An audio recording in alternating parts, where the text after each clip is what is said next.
Season's greetings, debunkers. It's cold outside, the snow is settling, and it's time to tuck into a tasty turkey to celebrate the birth of a Middle Eastern messiah.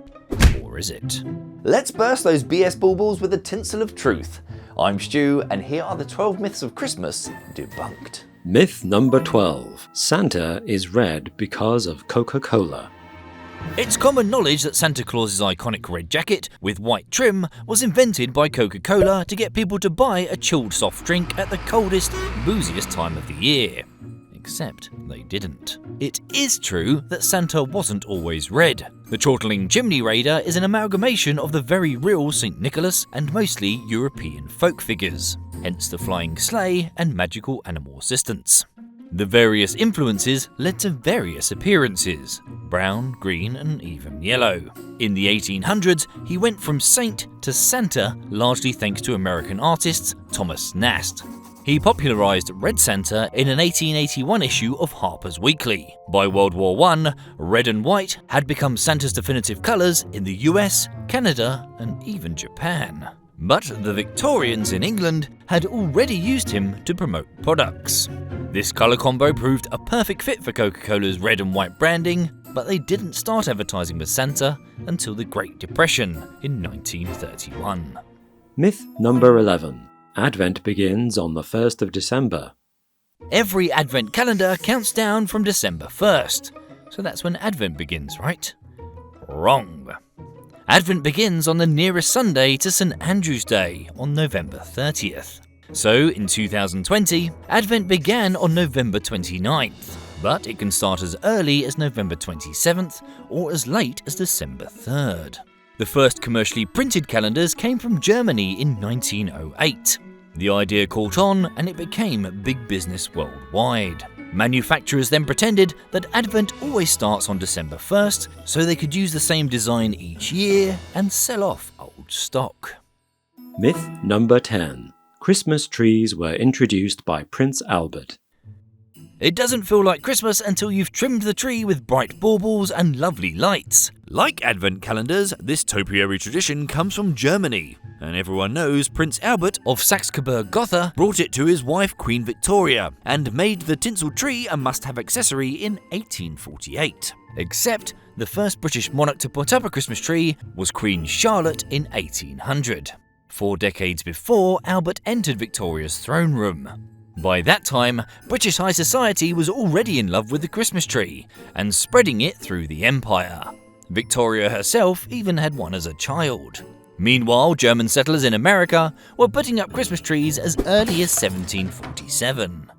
And it's believed to have begun all the way back in the 16th century, when the founder of Protestantism, Martin Luther, is rumoured to have put the first candle on a tree to celebrate Christmas.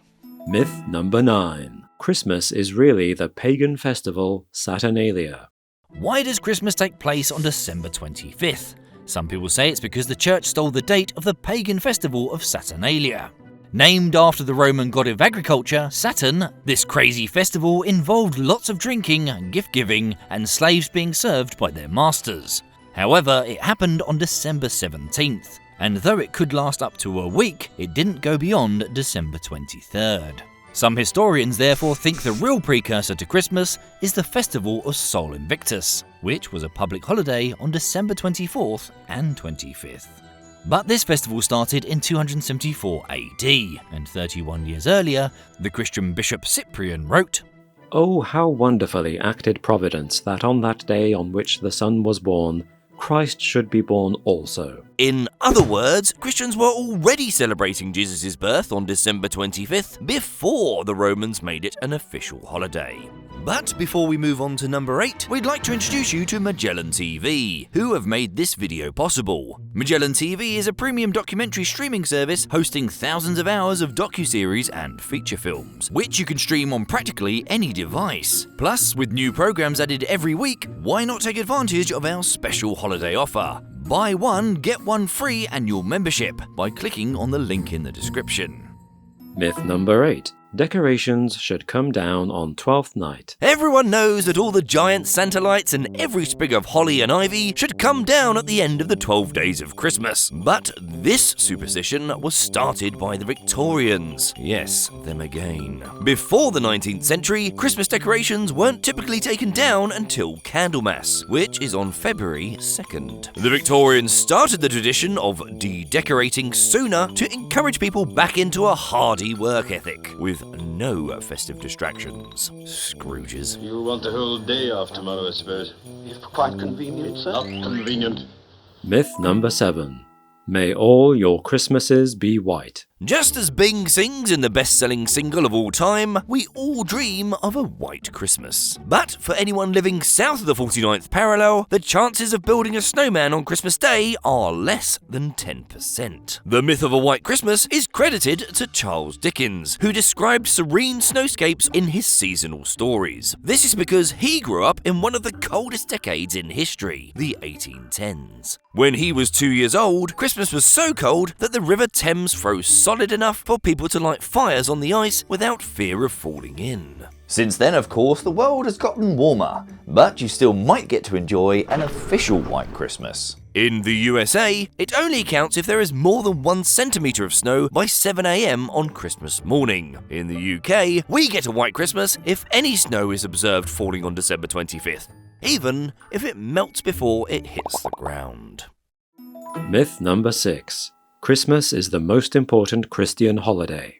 Christmas is the biggest time of the year for hard-working families in need of a holiday and companies whose sales need a boost. The US alone spends over $1 trillion on Christmas shopping, and shoppers spend more time buying presents than they do at Christmas parties. But Christmas is not the most important holy day for Christians. To them, when Jesus was born is less important than when he died and came back from the dead.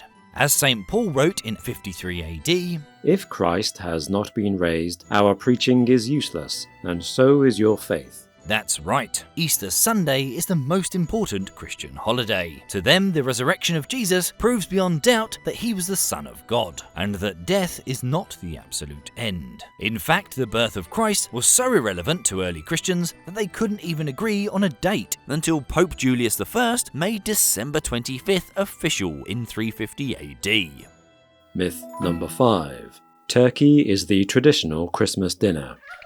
Christmas dinner is all about stuffed roast turkey served with potatoes and steaming vegetables with rich gravy or cranberry sauce. Well, only since World War II, and even then only in the US and Britain. As you'd expect, different countries have different traditions. It's fish in Sweden, Portugal and Eastern Europe, roast piglet in Puerto Rico, and whale blubber in Greenland. In Japan, it's fried chicken, largely because of successful KFC advertising. Turkeys weren't widely affordable until the 1950s. Before then, it was the dish of the rich. The traditional British dinner was more likely to be goose. There's a reason that the impoverished Mrs. Cratchit cooks a goose in A Christmas Carol, And the goose will be the finest goose. And ours will be the finest Christmas. while wealthy Ebenezer Scrooge buys the turkey. The big bird became the American seasonal staple thanks to Thanksgiving. But even that turkey feast has only been traditional since it became a national holiday in 1863. Myth number 4.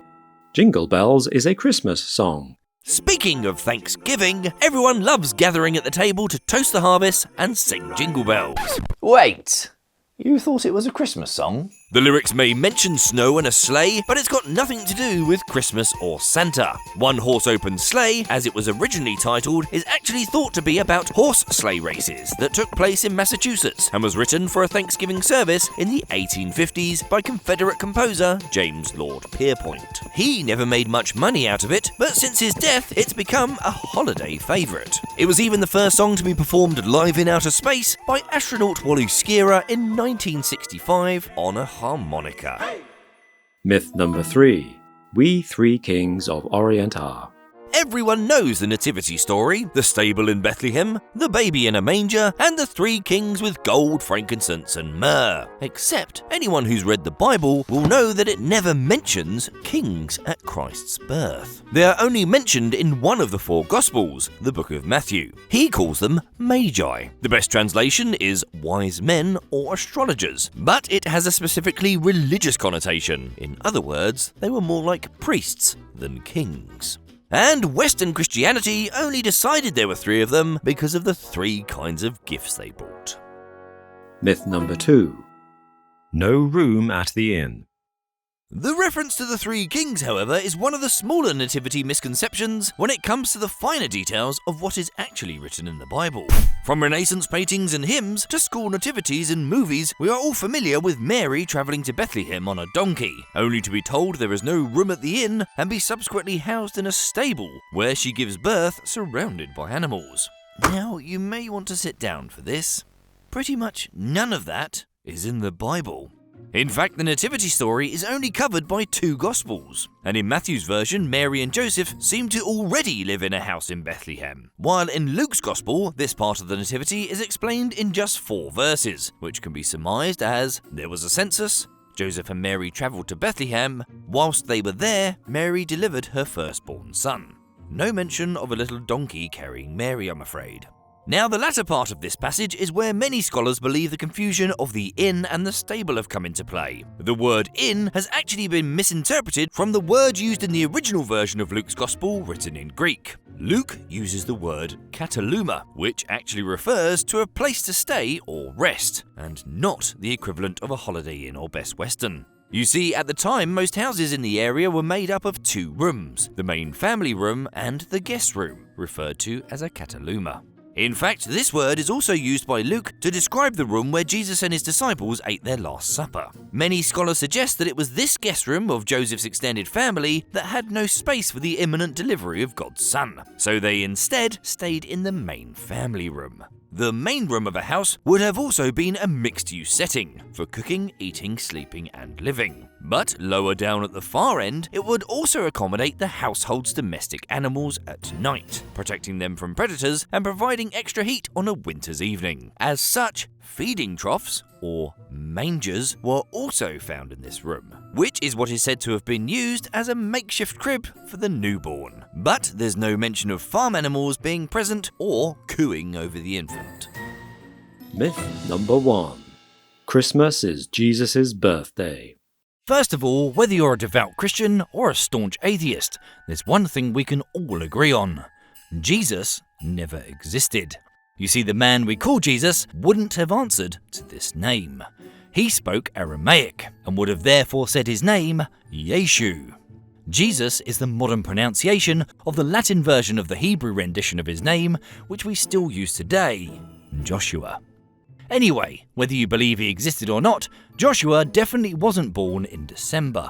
The Gospels mention shepherds watching flocks in the fields on the day he was born, and a Roman census dragging Mary and Joseph to Bethlehem. But these things are more likely to have happened in the spring. Consequently, the early church proposed dates like May 20th, April 21st, and March 28th. Although they couldn't agree on Christ's birthday, early Christians could agree on the date to celebrate the Annunciation, when an angel told Mary she was going to have a child. Since they celebrated that on March 25th, they simply added 9 months and arrived at December 25th as the official date to celebrate Christ's birth. If you've enjoyed this topic and would like to learn more about the origins of Santa, then check out Magellan TV's festive documentary, The Legends of Santa, or go behind the scenes in the secretive world of Lego at Christmas. Just click on the link in the description to access our holiday offer. Thanks for watching, and thank you to our Patreon supporters. However you choose to celebrate your Christmas, I hope you have the most wonderful time of the year.